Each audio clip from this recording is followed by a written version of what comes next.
Se um homem cometer adultério com mulher casada, isto é, se cometer adultério com a mulher do seu próximo, aqui eu só vou ler porque a gente já viu na semana passada, tá? Então todos esses mandamentos que a gente vai ler agora, só para vocês terem ideia, tá? Essa paraxá, ela, embora seja pequena, com 64 versículos, por que ela se torna extensa? Porque ela contém 51 mitzvot, 51 mandamentos. Olha só, 13 mandamentos positivos, faça isso, faça aquilo, e 38 mandamentos negativos. Então, dos 613 mandamentos, vocês estão percebendo que 51 aparecem nessa paraxá? Quase 10% dos mandamentos da Torá, quase 10%, estão aparecendo em uma única paraxá, tá? Por isso que ela se torna muito extensa, tá? Então vamos lá. Versículo 10. Se um homem cometer adultério com mulher casada, isto é, se cometer adultério com a mulher do seu próximo, certamente serão mortos o adúltero e a adúltera, tá? Vamos lá, vamos prosseguir. Se um homem se deitar com a mulher de seu pai, terá descoberto a nudez de seu pai. Ambos certamente serão mortos. O seu sangue recairá sobre eles. Então, a mulher casada, né, que cometeu adultério contra alguém, lá em João, Yohanan, capítulo 8, do 1 ao 11, a gente vai ver, trouxeram a adúltera lá para o Mashiach, mas já estava tudo errado. Primeiro, que era o sinédrio que tinha que julgar a mulher. Segundo, cadê o cara? Como é que essa mulher adulterou sozinha? Só trouxeram a mulher e não trouxeram o cara? Então estava tudo errado ali, contrariando a Torá, tá? E quem deveria julgar era o sinédrio, tá bom? Está lá em João, Yohanan 8, do 1 ao 11, tá? Vamos lá, vamos prosseguir. Versículo 11. Se um homem se deitar com a mulher de seu pai, terá descoberto a nudez de seu pai. Ambos certamente serão mortos, o seu sangue recairá sobre eles. Quem cometeu esse pecado, a gente viu semana passada. Reuven, tá? E Bilá, tá? Ou seja, Ruben e Bilá, e Bila. Está em Gênesis 35, 22 e Gênesis 49, 4. Vamos lá. Se um homem se deitar com a sua nora, ambos certamente serão mortos. Cometeram uma confusão. Seu sangue recairá sobre eles. Qual foi o filho de Jacó que cometeu esse pecado? Vamos lá? Yahudá. Então, Yahudá e Tamar. Ainda que ele não soubesse, né, de fato que era Tamar, mas ele cometeu esse pecado, tá? Está em Gênesis 38, versículos 18 e 26, tá? Vamos lá. Versículo 13. Se um homem, ambos terão praticado uma abominação, certamente serão mortos, e seu sangue recairá sobre eles, tá? Então, lá em Romanos 1, do 26 ao 27, Shaul Hachalia, o apóstolo Paulo, ele como um rabino, ele está comentando essa passagem aqui. E ele expande a Torá, que ele deixa claro que nem homem pode se deitar com homem, nem mulher se deitar com mulher, tá?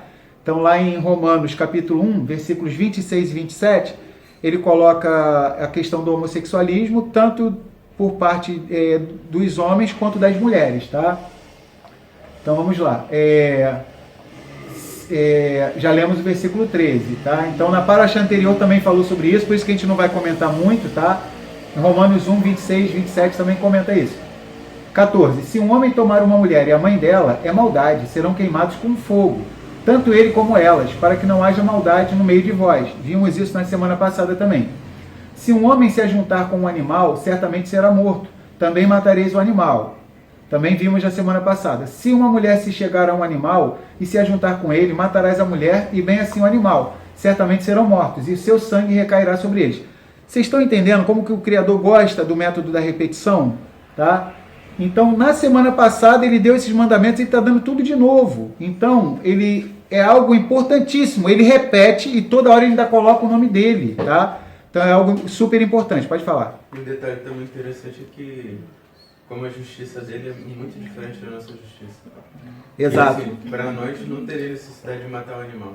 Ah, verdade. É isso que o Daniel falou, Por exemplo, ele estava quietinho ali. Quietinho, o camarada lá, alguém fez sexo com um animal. Isso que o Daniel falou foi muito legal. A sociedade protetora de animais aí, como é que seria essa situação, né?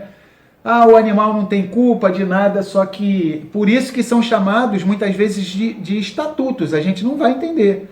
Manda quem pode, obedece quem tem juízo. O Criador manda, a gente obedece, tá? Então vamos lá. Ele não explicou por que o animal tem que ser morto, tá? Ele só deu um comando, ele deu uma ordem, faça isso, tá? E nós devemos obedecê-los, obedecer ao Criador, tá? Então vamos lá.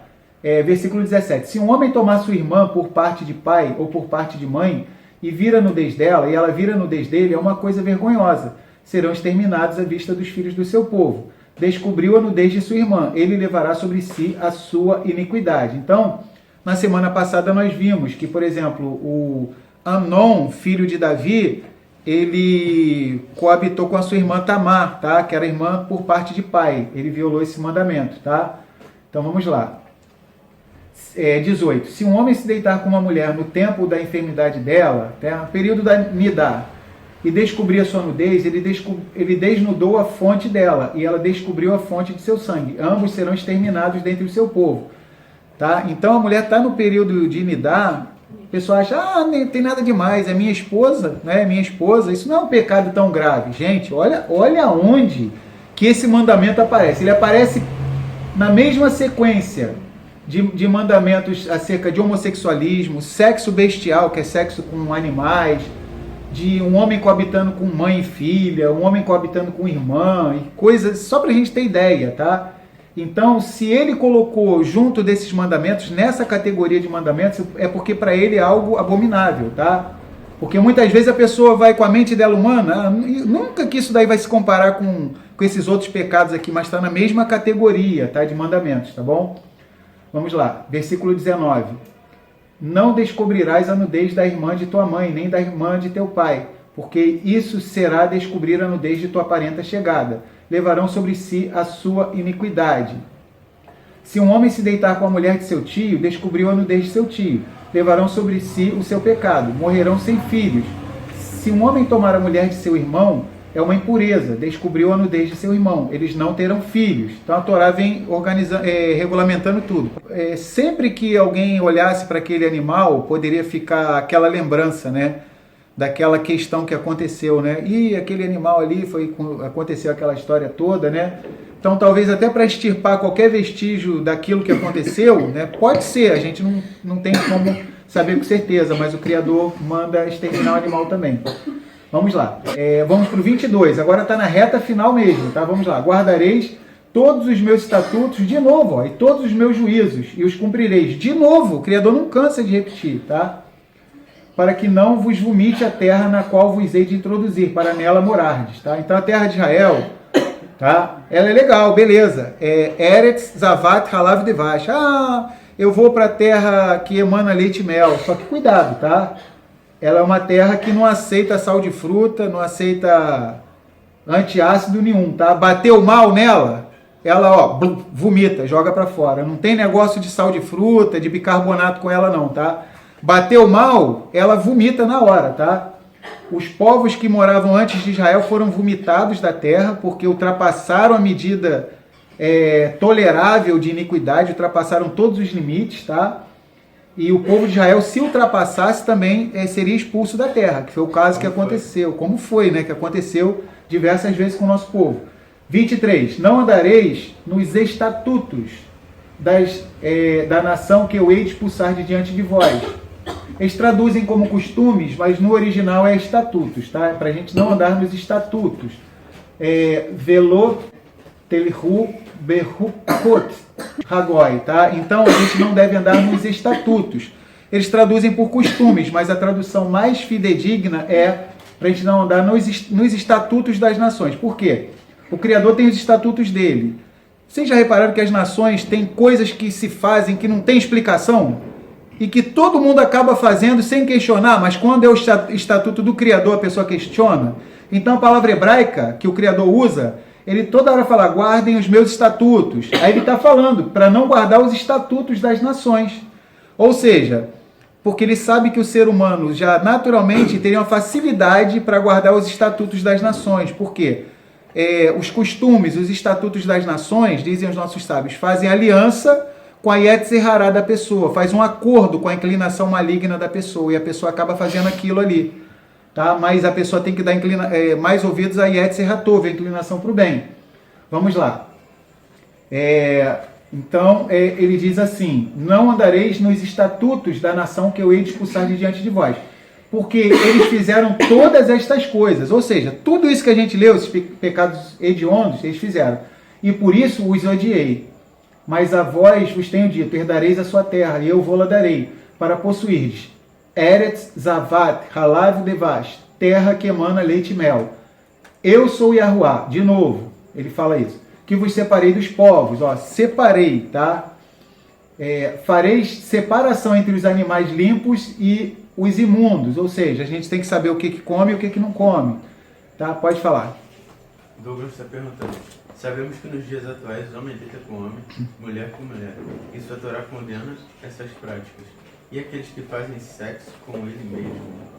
Ah, também seria uma prática, entendi, pessoas fazem, seria masturbação, né? Então é também uma coisa abominável aos olhos do Criador, tá? Visto que uma força muito grande que existe dentro do ser humano, que é a força de gerar uma nova vida, junto com o sexo está associado todo o potencial de se gerar uma nova vida. Então, quando se canaliza a energia que originalmente deveria ser voltada para a reprodução, que é o Criador logo em Gênesis, no início, ele dá ordem para o primeiro casal, para crescer e multiplicar-vos, ou seja, quando a pessoa usa essa potência, essa bomba atômica dentro dela, a pessoa, seja homem ou seja mulher, para fazer algo ilícito de acordo com a Torá, é Toevá, é uma abominação aos olhos do Criador. Então foi legal isso que o Douglas falou, tá? Então vamos lá, a masturbação é uma abominação aos olhos do Criador, tá bom? Então vamos lá, versículo 25, fareis separação entre os animais limpos e imundos, e não fareis as vossas almas abomináveis por causa de animais, ou de aves, ou de tudo de que está cheia a terra, as quais coisas apartei de vós como imundas, ou seja, a maioria das pessoas que está dentro do sistema religioso, pelo qual nós oramos, nós amamos os nossos irmãos que estão no cristianismo, da casa de Efraim, tá? Mas temos que orar por eles. Mas para eles, não tem problema, o Criador vê o coração, ele pode comer lá carne de porco, né? Aquela coisa toda, com sangue, aquela coisa toda, que para eles o Criador vê o coração, que não tem problema, né? Então, eles ainda estão na ignorância, precisamos orar por eles, mas independente de qualquer coisa, precisamos amá-los, tá? Assim como amamos os nossos irmãos da casa de Judá, temos que amar os nossos irmãos da casa de Israel, casa de Efraim. Vamos lá. Penúltimo versículo. Sereis para mim Kedoshim. De novo, a palavra Kedoshim, o nome da paraxá, santos, porque eu, Yahuá, sou Kadosh, santo, e vos separei dos povos para serdes meus. Último versículo. O homem ou mulher que for necromante ou feiticeiro, certamente será morto. Apedrejá-lo-ão e o seu sangue recairá sobre eles, tá? Então hoje nós não podemos apedrejar, não vai ler esse mandamento e achar que pode apedrejar, né? Pô, eu li na paraxá, o cara que for necromante ou feiticeiro vai ser morto, vou apedrejar ele. Hoje nós não temos o Sanhedrin, que é o Sinédrio, não estamos na terra de Israel, tá? Estamos na diáspora, tá bom? E o que acontece? Não cabe a nós apedrejar a pessoa, não cabe a nós matar a pessoa, mas uma maneira que podemos cumprir esse mandamento é o quê? Mantendo uma certa distância com relação a essas pessoas, não tendo muita intimidade, não dando muito assunto para essas pessoas, tá? Concluindo, então a gente evita muita intimidade com pessoa que pratica feitiçaria, invocação de mortos, tá? A gente é que tem que influenciar essa pessoa e não ser influenciado por ela, tá bom? Não é que vai ser sem educação com a pessoa, não é que não vai falar com a pessoa. A gente até saúda a pessoa, fala, mas não vai ser melhor amigo de um feiticeiro, melhor amigo de uma pessoa que invoca os mortos, tá? Vai falar o básico, o fundamental, e que a pessoa é que seja influenciada por nós, e não nós por essas pessoas, tá bom? Então, nós concluímos a paraxá. Eu quero agradecer a todos vocês, tá bom? Pela presença de vocês, tá? Essa paraxá, ela é considerada a espinha dorsal da Torá, os nossos sábios dizem isso, tá? Que se não existisse essa paraxá, ia se fazer uma falta muito grande, tanto que o Mashiach, ele citou Levítico, capítulo 19, tá? Nós lemos aqui, Levítico 19, versículo 18, tá? Amarás o teu próximo como a ti mesmo, tá? Então muita gente pensa que o amor apareceu primeiro no Novo Testamento, né? Que na verdade é aliança renovada, Brit Hadashah, só que não, né? Só que, na verdade, o Mashiach estava simplesmente citando a Torá, que, na verdade, ele mesmo deu a Torá para Moshe. Ele deu a Torá para Moshe, e lá na Aliança Renovada, quando ele veio, ele mesmo, o próprio, citou o texto que ele mesmo tinha falado para Moshe e para o nosso povo de Israel, tá bom? Então, essa paraxá é muito importante. Eu creio que o Criador falou muito com cada um de nós, especialmente no quesito criação de filhos, tá bom?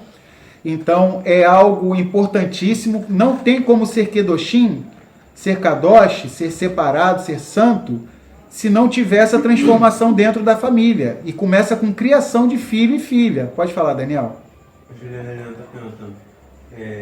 Tem umas brincadeiras no Facebook que diz que é jogo, que revela quem você será, o sexo dos filhos e tal. Isso também lembra feitiçaria, não? Aí, legal isso que a Juliana Helena colocou, né? Então é algo também que a gente tem que ficar com um pé na frente e um pé atrás, né? Tudo, assim, isso que a Juliana Helena colocou foi bem legal. Assim, tudo que venha fazer alusão a um prognóstico, para tentar adivinhar como é que é considerado uma toevá, uma abominação pela Torá. Um exemplo, uma coisa que parece que não tem nada a ver, um hábito do brasileiro. O camarada torce pela seleção brasileira de futebol. Aí a seleção brasileira de futebol jogou contra a Argentina e ganhou de 5-0 da Argentina. Aí o camarada estava com uma meia rasgada. Aí ele acha que o Brasil ganhou porque ele estava com a meia rasgada. Aí ele vai lá, não joga fora aquela meia não. Aí no jogo, todo jogo do Brasil ele pega a meia da sorte. Porque para ganhar, para o Brasil ganhar, ele tem que estar com aquela meia rasgada da sorte. Então isso também, os nossos sábios falam que está incluso, tá? Nisso aí, a gente não pode ter esses hábitos, tá? De prognóstico, ter um objeto que vai... porque no outro jogo ganhou que eu estava com essa camisa, ou seja, também é errado pela Torá. Mais alguma coisa, Daniel? Não. Então a gente vai estar concluindo, tá? A gente vai para Birkat Kohanim, tá? Essa bênção sacerdotal, ela se encontra no livro de Bamidbar, tá? Números, capítulo 6, do 24 ao 26. A gente faz ela em hebraico e depois a gente dá a tradução. Vamos lá. Yevarechecha Yahuwah veishmerecha, Yair Yahuwah panavelecha vichunecha, Yisa Yahuwah panavelecha, veyasem lecha shalom. Que Yahuwah te abençoe e te guarde. Que Yahuwah faça resplandecer o seu rosto sobre ti e tenha misericórdia de ti. Que Yahuwah sobre ti levante o seu rosto e te dê a paz. Beshem Yahushua HaMashiach. Amém. Amém. Shabbat Shalom e Shavua Tov para todos vocês, tá bom? Foi um prazer muito grande estarmos juntos, tá? De cada um dos irmãos e das irmãs, tá? Shabbat Shalom Lekulam, Shavua Tov Lekulam, tá?